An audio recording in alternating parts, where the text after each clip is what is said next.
What's going on, everybody? So today I want to talk a little bit about cardio. Now, there's a lot of misconceptions out there about cardio. Now, a lot of times people will hear cardio kills gains.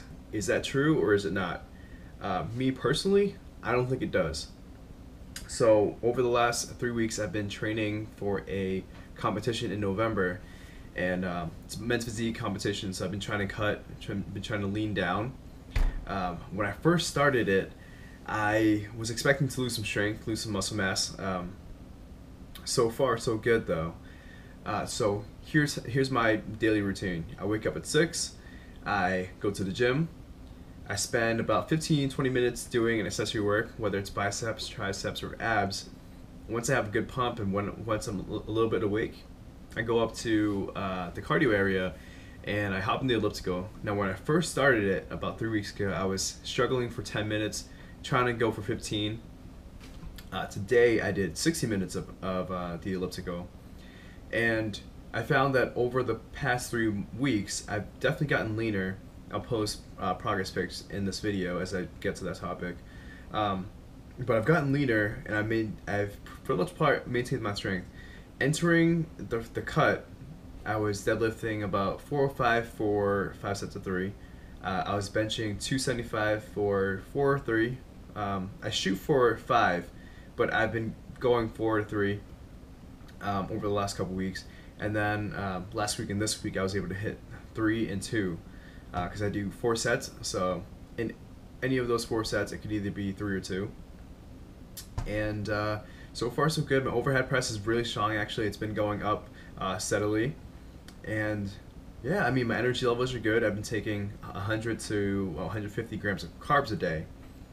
Now, when you're looking at that and looking at how much cardio I've been doing over the last 3 weeks, I've increased my cardio every day. So yesterday I did about 40 minutes on the Stairmaster and about 40 minutes on the elliptical. Obviously not all at once. I did some in the morning and then some later in the day.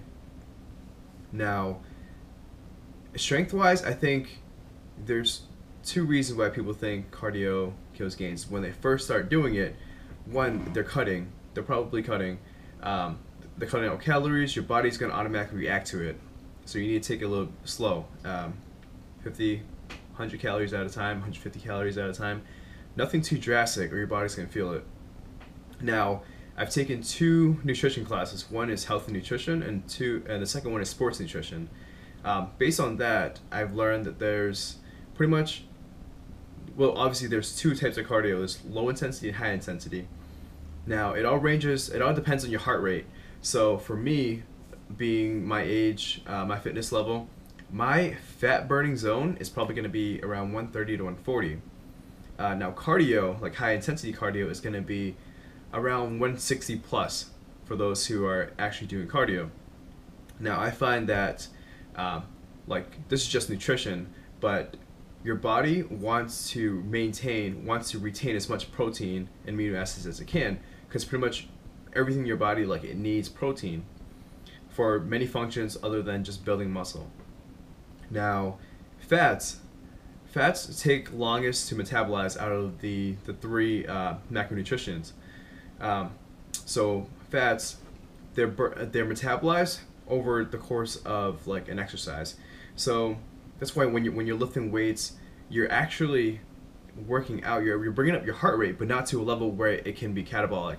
So in any given workout, if you actually wear a heart monitor, you're going to realize that your heart rate's probably going to range between 110 to 120 something, 130.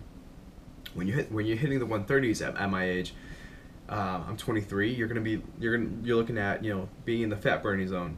Now the good thing about cardio versus lifting weights when you're trying to burn fat is it's constant. It's consistent for 20, 25 minutes, 30 minutes. Okay. So when you're working out and trying to do cardio to lose fat, you want to stay in that fat burning zone.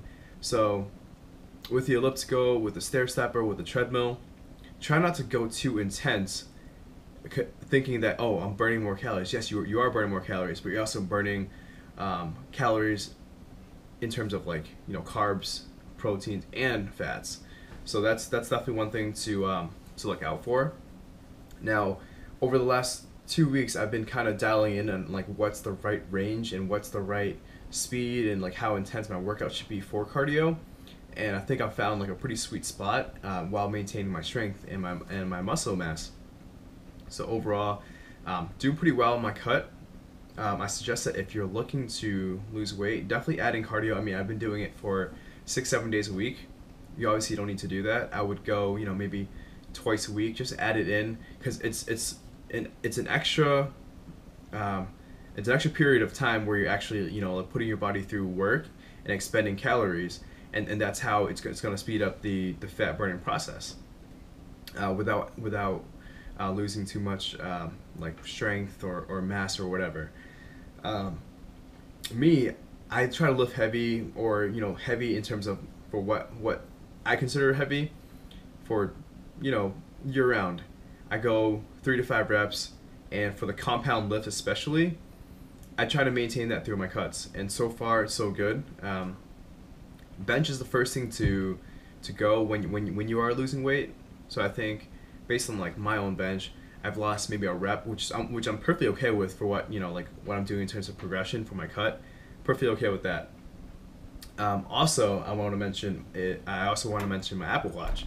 So I've been using my Apple Watch for a lot of cardio, and I'll make another video showing how that works. But what's great about my Apple Watch is I can actually sync my data from the exercise app to my FitnessPal.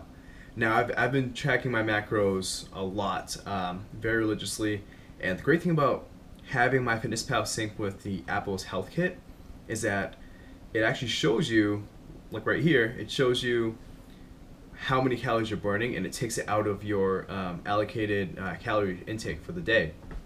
It's great because you don't have to worry about, I did 30 minutes of cardio today, how many calories did I burn? Based on the Apple Watch, it's actually very accurate for calorie burning. So for those that like want to know what they're doing, want to keep track of exactly what they're doing, I recommend getting the Apple Watch. I'm actually going to put up a video pretty much showing how the Apple Watch works for like fitness, for working out and things like that. So yeah, to wrap it up, I just want to say that cardio is not the enemy. I definitely recommend doing it, at least trying it out, seeing what works for you. But that's just my take on it. Thanks, guys.